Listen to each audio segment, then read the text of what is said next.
Hey guys, আমি কোয়েল চলে এসেছি আবার একটা নিয়ে ভিডিও নিয়ে তোমাদের সাথে। আমি না তোমাদেরকে এর আগের ভিডিওতেই দেখেছিলাম সকালবেলায় কি করেছে, আর সেই সকালের এটাও ভিডিও। জানো তো ভিডিওটা অনেকটা বড় হয়ে যাবে বলে আমি কেটে কেটে নিয়েছি। আমি তো সবার প্রথমে শাড়িটা চেঞ্জ করে নিয়েছি, কারণ শাড়ি পরে একদমই থাকতে পারি না, তাই নাইটি পরে নিয়েছি। আর আজকে যেহেতু প্রচণ্ড গরম, যদিও কালকে বৃষ্টি হয়েছিল, ঠান্ডা থাকার দরকার, কিন্তু গরমটাই বেশি দিয়েছিল। ওইদিকে তো মার বৌদি জামাইয়ের খাবার করছিল, জামাইয়ের খাবারও প্রায় কমপ্লিট হয়ে গেছে, তাই জামাইকে খেতেও দিয়ে দিয়েছে, যদিও অনেকটা বেলা হয়ে গেছিলো সেই কারণে। আর যেহেতু প্রথম ষষ্ঠী, আর যদিও জামাই ষষ্ঠী, তো সেই কারণে মা সবার আগে ওকে একটুখানি আশীর্বাদ করে নিচ্ছিল। আমি না এটা প্রথমবার দেখছি, আমার তো খুব ভালো লাগছিল, তার সাথে আমার বরেরও বেশ ভালো লাগছিল, আর একটু লজ্জা লজ্জা লাগছিল। কেন বলো তো, ওর প্রথমবার তো, তাই একটু অবাক হয়ে গেছিলো। আর আমি তো এখানে হেসেই মরে যাচ্ছি, যেমনভাবে প্রণাম করলাম সবাই বলছিল আমি নাকি কাককে ঠুকরাচ্ছি। তোমরাই বলো তো, আমি কি সত্যি কাককে ঠুকরাচ্ছি? জানিও তো একটু কমেন্ট করে। আমাকে আশীর্বাদ করার পরই আমি বসে পড়েছিলাম খেতে। আর আমি যখন খেতে বসি তখন দেখি আমার বরের প্রায় শেষের দিকে, তারপরও বৌদি ওকে দুটো লুচি দিয়ে দিয়েছিল জোর করে, সেটাই আমার পাতেও তুলে দিচ্ছিল বারবার। আমি ওকে ফেরত দেওয়ার পর আবারও আমি ওর সাথে একটু ঝামেলা করে খেয়ে নিই, কারণ আমার পেটে তো ঢোকেই না তিনটের বেশি লুচি। আর লুচিটা খাওয়ার পরে আমি এখানে একটুখানি রেস্ট নিয়ে নিচ্ছি। তারপরে দেখি ঠাকুমা আমার পাশে বসে বসে শাক বাচ্ছে, তাই আমিও মাকে বলি যে তুমিও আমাকে সব কিছু দাও, আমি কেটে কুটে দিই।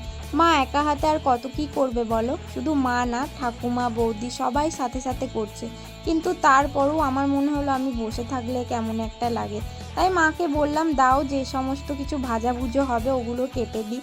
তাই মাকে জিজ্ঞাসা করে করেই আমি সমস্ত কিছু কাটছিলাম, আর ওদের সাথে একটু গল্পও করছিলাম, হাসি মজা। কিছুক্ষণ পরে উঠে গিয়ে দেখি মায়ের এখানে প্রায় অনেক কিছু কমপ্লিট হয়ে গেছে, আর বাবা যেহেতু চলে এসছে সেই কারণে বাবার জন্য শরবত করছে। এখানে আলু ভাজা, ওইদিকে ডাল, আর সাথে বাবার জন্য শরবত। একা হাতে কত কি করছে বলো তো। আর এই দেখো বাবা এখানে গামছা পরবে, আমার ভিডিও অন করা দেখে বাবা ট্যাচু হয়ে দাঁড়িয়ে গেল। আজকে বাবা পুজো করে এইসব ফলগুলো এনেছিল, ফল আর চাল। আর মা তো এখানে চলে আসে, এসে আমার দাদার মেয়ে দুটোকে ভয় দেখায়, কারণ ওরা সেই সকাল থেকে কাঁদছে। ওরা না এক জায়গা থেকে এক জায়গায় আসলে প্রচণ্ড জ্বালায় আর প্রচণ্ড কান্না করে। কেন বলো তো, ওরা থাকে অন্য জায়গায়, যেহেতু আমাদের বাড়িতে থাকে না, তাই অন্য জায়গা থেকে এখানে এসছে, তো তাই খুবই জ্বালাচ্ছিল আর কাঁদছিল। তার কিছুক্ষণ পরেই মা এখানে মায়ের জামাইয়ের জন্য সমস্ত কিছু খাবারগুলো আয়োজন করছে আর সুন্দরভাবে সাজাচ্ছে। জানো তো, আমার মায়ের ইচ্ছা ছিল তার জামাইকে মাটির থালায় খেতে দেবে, কিন্তু সেটা আর এই বছরে হলো না, সামনের বছরে আবার হবে। আমি তো ঘরে গিয়ে দেখি মা খাবারগুলো সব সুন্দর করে সাজিয়ে দিয়েছিল, আর আজকে এত কিছু রান্না মা সব একা হাতে করেছিল।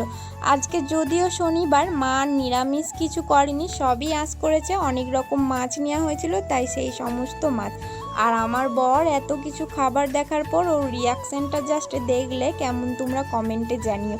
ও তো ভাবছিল আমি কি এত কিছু একা একা খেতে পারবো। তারপরেই মা ওকে একটু হাওয়া করে নিল ইয়ার্কি মারতে মারতে।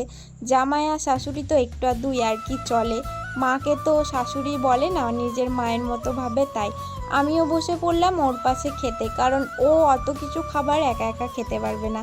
আমি নেব একটু ভাগ, আর ওপাশে ছিল দাদা, দাদা নেবে একটু ভাগ। আমরা এখানে সবাই খাচ্ছি, কিন্তু মা ঠাকুমা আর বৌদি তিনজন খাবে না।